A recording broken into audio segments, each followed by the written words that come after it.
은혜를 나누도록 하겠습니다. 지난 토요일, 그러니까 16일이 되었을 것 같습니다. 잠에서 깨었는데 좀 이상한 꿈을 꾸었습니다. 그래서 우리 사모에게 그 꿈 얘기를 해주었습니다. 한 주간 동안 살아가면서 그 꿈을 왜 그렇게 꾸게 하셨는지 잘 이해는 못하지만, 그러나 그 꿈을 통해서 저에게 영적인 의미를 저에게 준 모습을 보게 됩니다. 지금부터는 그 꿈 얘기를 함께 여러분들과 나누도록 하겠습니다. 하나님의 은혜 가운데 저희들이 편안하게 살고 있었는데 갑자기 기근이 당한, 전쟁이 났는지는 확실히 구분할 수가 없었습니다. 온 나라가 어두워지고 캄캄해지기 시작했습니다. 꿈속에서. 그래서 우리가 할 수 있는 방법은 해외로 가든지 아니면 우리 장모님 집으로 가자 해가지고 김포공항으로 막 열심히 가게 되었어요.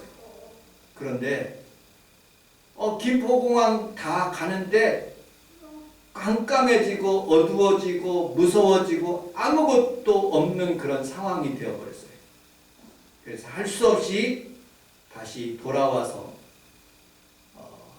집으로, 교회로 오니까 마음이 참 편하더라고요. 교회가 천국 같았습니다. 그런데 상황은 다 기근이고 어려운 가운데 그렇게 있는 그런 모습을 보게 되죠.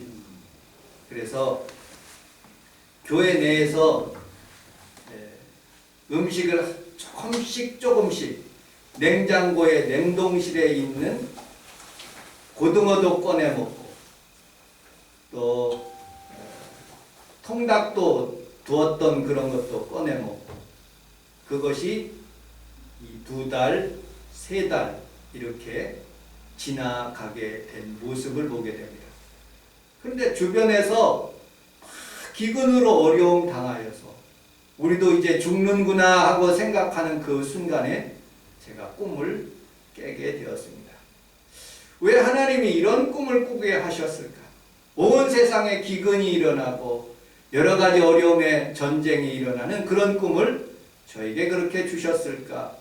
곰곰하게 한 주간을 생각하다 보니까 오늘 본문에 있는 말씀을 하나님께서 저에게 설교하라고 그렇게 주신 그런 말씀인 줄 알고 이 본문을 읽다가 하나님의 말씀을 준비하게 되었습니다.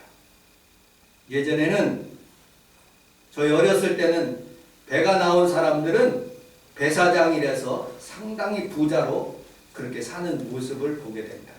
그러나 지금 배 나온 사람은 자기 관리가 안 돼 사람으로 그렇게 취급을 합니다. 예전에는 먹을 것이 없던 시절에는 설이나 추석이 되면 그렇게 잔뜩 먹고 설사를 하는 그런 모습도 기억하고 있습니다. 대전에서 저희들이 주로 사는 데가 대전이니까 서울까지 올라오는 길에 새마을 운동한다고 지붕을 빨간색으로 다 칠해놓고 어떤 데는 파랑으로 다 칠해놓고 잘 산다고 그렇게 자랑하는 그런 시절도 있었습니다. 근데 지금은 아파트에 무슨 빨강, 파랑 칠해놓지도 않았는데도 서울에서 대전까지 내려가는 집 고향으로 가는 길에 아파트에 얼마나 많은 그런 아파트가 있는지 몰라. 우리나라가 그만큼 잘 살게 되었다 하는 그런 생각이 들었습니다. 초등학교에서 제가 초등학교 다닐 때, 중학교 다닐 때 예수 믿는 사람 손들어 그러면 거의 손을 안 들었어요. 저만 이렇게 들고 몇 사람 이렇게 들었어요. 그런데 지금은 교회 오빠, 수많은 사람들이 예수를 믿게 됩니다. 마을마다 교회당이 들어서고 인터넷을 들어가면 교회 설교에 서핑을 하는 그런 시대를 살아가고 있는 모습을 보게 됩니다. 마치 2300년 전에 아모스 시대와 같이 그 상황이 똑같습니다. 아모스 5장에 보면 이런 말씀이 나옵니다. 공의가 하수처럼 흐르고 정의가 물처럼 흐를 수 있도록 그런 나라를 만들었으면 좋겠다.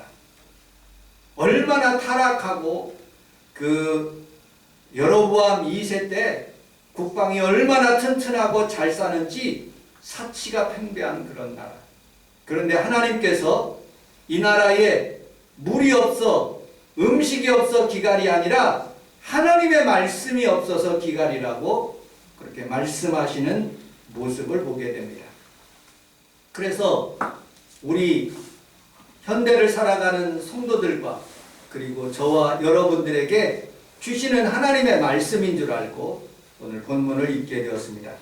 아모스서 8장 11절을 같이 한번 읽어보도록 하겠습니다. 아모스서 8장 11절 시작.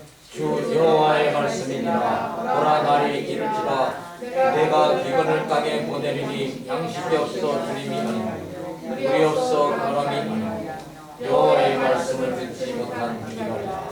아멘. 하나님께서 우리나라를 풍성하게 하여 주셨어요. 예수 믿는 사람들을 다 잘 살게 하여 주셨어요. 교회들마다 번뜩번뜩하게 큰 교회들이 우뚝우뚝 서가게 하셨어요. 그러나 목회자들과 성도들이 사회의 빛과 소금이 되지 못해 방송을 들으면 인터넷을 보면 목사님들의 그런 잘못된 행동들 그리고 성도들이 하나님 앞에서 바르게 살지 못한 것들 때문에 연일 교회가 하나님 앞에서 영광을 드러내지 못하는 모습을 보게 됩니다. 리치몬드에 갔는데 빵이 없는 거예요. 하나님의 성전에 왔는데 하나님의 말씀이 없는 거예요. 세상에 소금이라고 그랬는데 소금이 맛을 잃어서 길바닥에서 밟히는 꼴이 되었다는 것입니다. 양식이 없어 주림이라는 그런 뜻은 세 가지의 그런 입장에서 살펴볼 수가 있습니다. 정말로 먹을 것이 없어서 의식주가 없는 그런 주림. 또 영적으로 교회는 다니지만 그 마음속에 예수님의 영이 없고 하나님의 성령이 없는 그런 상태를 의미하고 있어요. 나이가 들면 모든 것을 내려놓을 수 있다고 생각하지만 죽는 그 순간까지 욕망은 내려놓을 수 없습니다. 물질에 대한 욕망을 내려놓지 못하는 것이죠. 권력에 대한 욕망을 내려놓지 못하는 것이죠. 아무리 부자도 더 많이 벌어야지 되는 그런 마음을 가지고 있는 것이 요즘 세상입니다. 근데 세 번째, 하나님은 영적으로나 육적으로나 다 기갈하게 만드심으로 우리가 아무것도 없는 상태가 되었을 때 하나님은 그것을 사용하고 계시는 모습을 보게 됩니다. 빌립보서 3장 8절에 또한 모든 것을 해로 여김은 내가 주 예수 그리스도를 아는 지식이 가장 고상하기 때문이라. 내가 나를 위하여 모든 것을 잃어버리고 배설물로 여김은 그리스도를 얻고 그 안에서 발견되려 함이니 내가 가진 의의 율법으로 난 것이 아니요 오직 그리스도로 말미암은 것이니 곧 믿음으로 하나님께로부터 난 의니라고 말씀하고 있습니다. 사도 바울은 시민권을 내버렸어요. 사도 바울은 학문을 내버렸어요. 사도 바울은 바리새인의 자부심을 다 내려놓았어요. 그러니 하나님께서 영과 육에 대한 모든 것을 내려놨으니 하나님께서 그에게 들어가시고 하나님의 영으로 충만하게 하시는 거예요. 사람들은 가지고 있으면 자기가 모든 것을 잃은 줄 알고 교만하게 사는 것이에요. 근데 하나님이 유라굴로 풍랑을 가게 하시는 거예요. 여러분, 유라굴로 풍랑 가운데 사도행전 27장 28장에 보면 풍랑이 막 위태로우니까 사람들이 먹을 음식들을 다 버려요. 사람들이 가지고 있는 보화를 다 버려요. 사람들이 가지고 있는 집기류를 다 버려요. 그리고 연장들을, 배에 운행할 수 있는 연장들을 다 버리고 아무것도 없는 상태에서 하나님이 구원하시는 모습을 보게 됩니다. 여러분들 어떤 예화가 있어요. 추운 겨울날 돈이 많이 벌어가지고 이제 집으로 돌아가는데 너무너무 추워서 죽을 것 같아요. 어떻게 할 수 있는 방법이 없어요. 그래서 두 형제가 자신의 있는 뒤에 그 짐에 배낭백에 있는 돈들을 꺼내가지고 불을 태워가지고 자기 몸을 보아요. 그리고 거기에 있는 것들을 불을 지펴가지고 잡아먹고 그렇게 해서 날이 지나고 난 뒤에 가는 모습을 보게 됩니다. 또 어떤 예화가 생각나는 거예요. 두 형제가 금은 보화를 가장 싣고 가고 있는데 막 풍랑이 일어나니까 금은 보화를 잡아 놓는 것이 아니라 다 버리는 모습을 보게 됩니다. 이처럼 우리는 살아가면서 수많은 것들을 붙잡으려고 하는 순간에 스스로 빠지는 거예요. 오늘 이 시간은 여러분들 여호와에 대한 기갈, 하나님의 말씀에 대한 기갈로 여러분들 주님만 사랑하겠다는 사도 바울의 고백처럼 모든 것을 배설물로 여기고 오직 주님 말씀만 여러분들 사모하는 귀한 성도들이 다 되시기를 주님의 이름으로 축복합니다. 아멘. 어느 농부가 밭을 갈다가 우연히 보화를 발견하게 되었어요. 이 보화만 가지면 자신은 모든 것을 가질 수 있다고 생각했습니다. 그래서 집에 돌아가서 모든 것을 정리하고 밭을 사기 위해서 돈을 모으기 시작한 거예요. 그리고 보화를 캐내어 부자가 되었고 모든 것을 얻었습니다. 마치 베드로가 자신의 배를 버리고 예수님을 따라가는 것처럼, 엘리사가 자신의 소들을 버리고 엘리야를 따라가는 것처럼 최고의 보화이신 예수 그리스도를 오늘 여러분들 마음속에 모시고 그분으로 말미암아 오늘 말씀처럼 먼저 그의 나라와 그의 의를 구하여 이 모든 것을 우리 주님으로부터 공급받는 귀한 성도들이 다 되시기를 주님의 이름으로 축복합니다. 아멘. 다시 한번 11절을 또 읽어보도록 하겠습니다. 11절 시작. 주 여호와의 말씀이니라. 보라 날이 이를지라. 내가 기근을 땅에 보내리니 양식이 없어 주님이 아니며 물이 없어 가람이 아니요 여호와의 말씀을 듣지 못한 기갈이라. 아멘. 양식이 없어 기갈이라. 물이 없어 기갈이라. 암에 걸리면 사람이 죽습니다. 그런데 의사한테 물어보니까 송순덕 권사님이 지난 9월 달에 용태가 술을 먹고서는 그냥 자기 때문에 목사님 저 좀 태워주세요 하고서는 제가 봉고차로 세브란스 병원에 갔어요. 다 이렇게 찍고 뭐도 붙이고 그리고 들어가서 체온계도 재고 그 의사 앞에 갔어요. 그러니 그 의사가 그러는 거예요. 진통제 좀 드시고 그리고 이 음식 꼭 잘 먹으셔요 하고서는 한 달 뒤에 오라는 거예요. 그리고 세브란스 병원에서 나와가지고 독수리 약국에 가서 한 달치 양식을 팔더라고요. 약국에서 한 달치 양식을 팔아. 그거를 사가지고 짐을 싸가지고 집에까지 모셔드린 그런 기억이 있습니다. 그 의사가 그러는 거예요. 못 먹어서 죽는다는 거예요. 암도 잘 먹으면 산다는 거예요. 그러니까 딱 생각나는 분이 김성애 권사님이에요. 김성애 권사님은 참 잘 드시기 때문에 암을 잘 극복했구나 하는 그런 생각이 들더라고요. 사람이 못 먹어서 영적인 양식을 못 먹어서 죽는 거예요. 말씀을 못 먹어서 죽는 거예요. 아멘. 음식을 못 먹어서 죽는 거예요. 여러분들 하나님 앞에 살아가면서 우리 성원 순복음교회만이라도 하나님의 말씀을 꼭 하루에 한 장씩 아니면 까똑으로 보내줄 때 여러분들 그 말씀을 받고 그것을 묵상하며 날마다 주님과 동행하는 귀한 성도들이 다 되시기를 주님의 이름으로 축복합니다. 아멘. 물을 잘 먹어야 된대. 물. 우리 평강이가 요 앞에 병원에 가서 백신 주사를 맞았어요. 저도 맞았어요. 저는 2차까지 다 맞았어요. 그런데 그 의사가 그러는 거예요.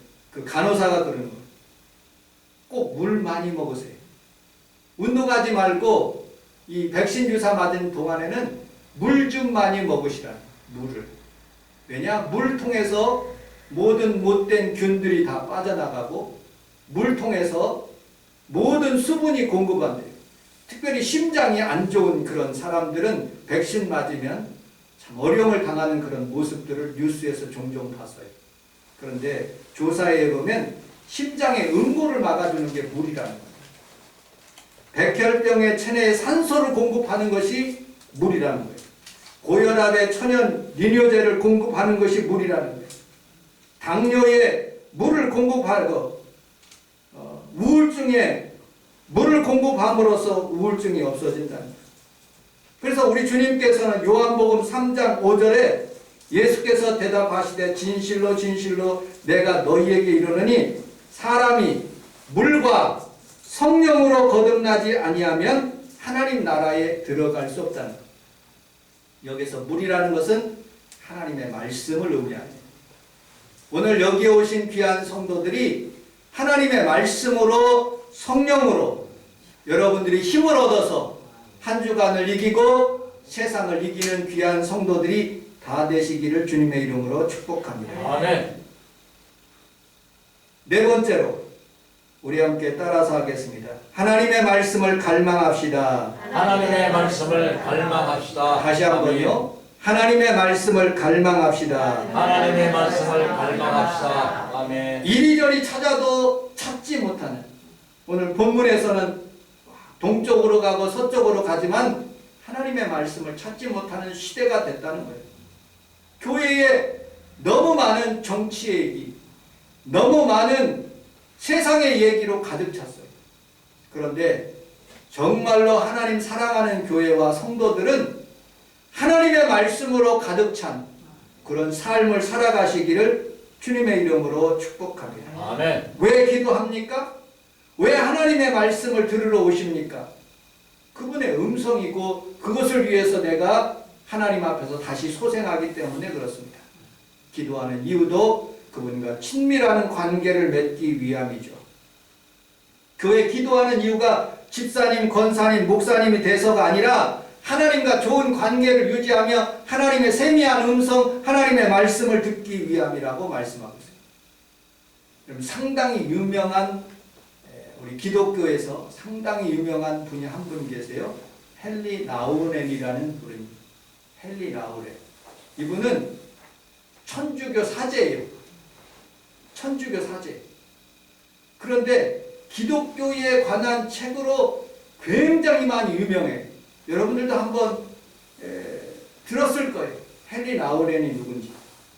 그런데 그분이 신부님인데 기독교적인 입장에서 굉장히 많이, 천주교적인 입장에서 쓰지 않고 기독교적인 입장에서 썼어요.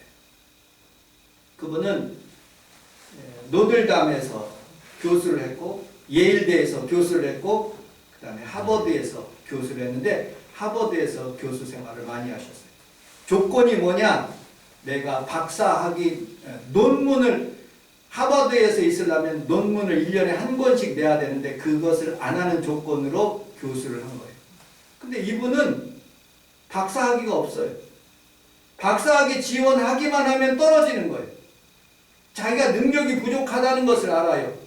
자기는 기도를 잘 쓰지만 대표 기도하면 기도를 그렇게 못한대요. 자기는 외롭기 때문에, 신부기 때문에, 같이 사는 식구들이었기 때문에 주변에 있는 사람들에게 전화하고 그리고 또 통화하는 것으로 유일한 낙을 삼는답니다. 그런데 그의 글 속에서 이런 말이 있습니다. 외로움, 고독, 그리고 또 자기를 참 나타내려고 하는 그런 마음, 그런 것들을 아무리 채우려고 노력해도 평생 채우지 못한다는 거예요. 평생 걸려서 해결받지 못하는 문제들로 자기는 그렇게 살아간다는 거예요. 조금만 어려우면 책을 덮는데, 조금만 복잡한 문제가 있으면 자기는 포기한다는 거예요. 조금만 복잡한 문제가 있으면 쉬운 문제로 해결하기 위해서 노력한다는 거예요. 그리고 말을 들으려면 결론부터 얘기하라고 그렇게 듣는다. 그러나 인간을 살아가다 보면 한마디로 해결될 수 있는 문제가 없어요. 메마른 땅에 물 한두 방울 떨어뜨린다고 메마른 땅이 적셔지는 게 아니에요. 온종일 비가 와도 부족한 메마른 땅인데 이 세상에 살아가는 사람들이 다 메마르고 공허한데 문제를 찾고 자기 중심으로 살고 그리고 다른 사람에게서 핑계를 대며 살고 어떤 사람은 일을 만들어서 자기를 바쁘게 만들려고 살지만 그게 아니라는 거예요. 종국은 하나님께 돌아가는데 하나님을 찾음으로써 자기가 회복된다는 것을 그렇게 말씀하고 있더라고요. 아멘. 여러분들 주님을 찾기 위해서 오늘 성원 순복음교회 오셨어요. 그리고 주님의 말씀을 갈망해서 이곳에 왔어요. 여러분들 삶 속에서도 오늘 이 시간에 영적으로 다 회복되는 그런 시간이 되시기를 주님의 이름으로 축복합니다. 아멘. 아까 광야라는 그런 지나며 그런 찬송을 우리가 들었어요. 광야라는 단어가 히브리 말로 미드바르라는 그런 뜻을 가지고 있어요. 미자를 빼고 드바르라는 그런 뜻은 말하다라는 뜻이에요. 이스라엘 백성들이 왜 하나님께서 이제 이스라엘 공동체를 시작하기 전에 광야를 통과하게 하셨을까요? 직접 가면 15일이면 되는데 왜 40년 동안 돌게 하셨을까요? 왜 광야를 지나며 사람들을 살아가게 하나님께서 어려움을 주셨을까요? 광야 속에 하나님의 말씀이 들린대요. 외로움 속에 하나님의 음성이 들리기 시작한다는 거예요. 아멘. 내가 답답하고 울 때 하나님께서 나를 위로하는 그런 세미한 음성을 들을 수 있다는 거예요.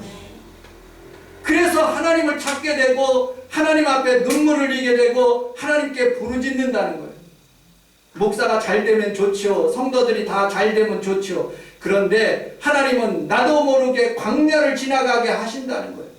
그 광야를 지나가면서 하나님이 어려웠을 때 나를 돕는 메추라기와 만나를 통해서 한순간도 내 힘으로 살 수 없고 하나님의 음성으로 살아야 되는 그 광야를 지나면서 하나님을 만나게 된다는 거예요. 아멘. 오늘 여러분들의 삶 속에서도 이 광야를 원망하고 불평하지 않고 하나님의 음성, 세미한 음성, 주님의 말씀에 대한 기갈이 있는 귀한 성도들이 다 되시기를 주님의 이름으로 축복합니다. 아멘. 광야를 지나면서 아까 찬양했죠. 그분이 김동욱이라는 사람이 그 작곡을 하고 노래를 부른 사람. 이 사람의 간증을 제가 월요일 날 듣게 되었어요. 부모님이 이혼했어요.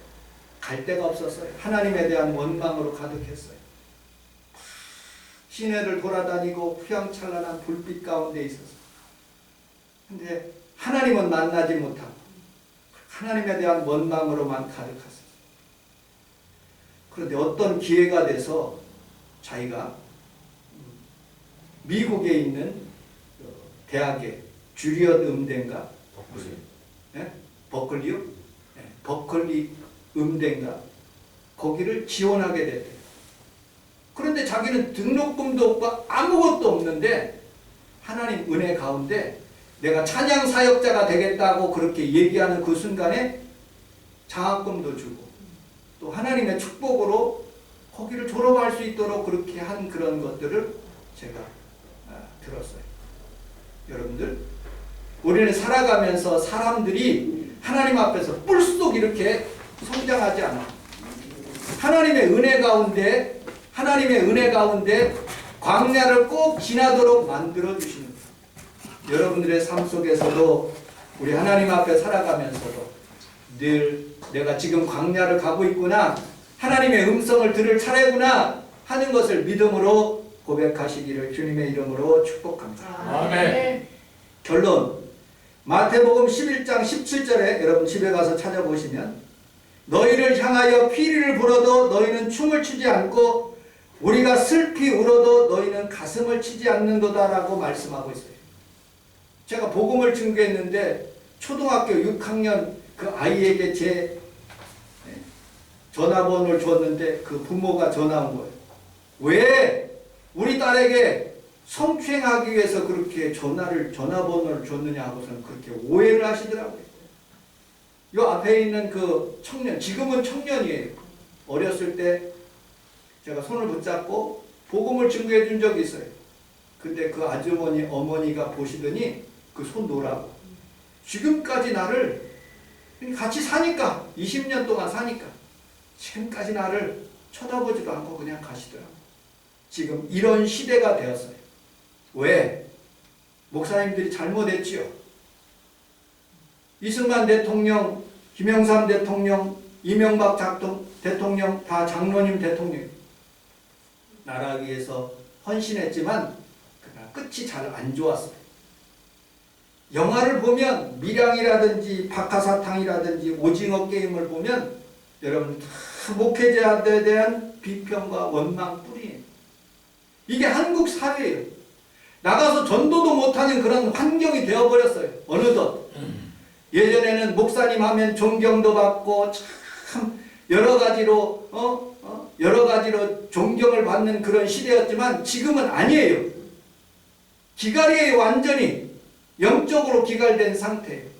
그렇지만 하나님은 이때 우리에게 이 시대를 살게 하신 분명한 이유가 있어요. 비록 작은 수라도 우리 성원 순복음교회만이라도 이 시대에 빛이 되고 아멘. 소망이 되고 아멘. 정말로 하나님의 은혜가 되는 그런 삶을 살아가게 될 때 우리 하나님께서 우리에게 더 큰 은혜와 축복을 여러분들에게 더하여 주실 줄로 믿습니다. 아멘. 기도하겠습니다. 하나님 아버지 고맙습니다. 부족하고 연약한 우리 교회, 우리 성도들이 다 부족하지만 하나님의 말씀에 대한 기갈로 인해서 하나님 아버지 이제 하나님께 영적으로 충만함을 받아 세상을 이기고 또 하나님 아버지 모든 환경을 주님의 은혜의 시대로 다시 바꿀 수 있는 저희들 되게 하여 주옵소서.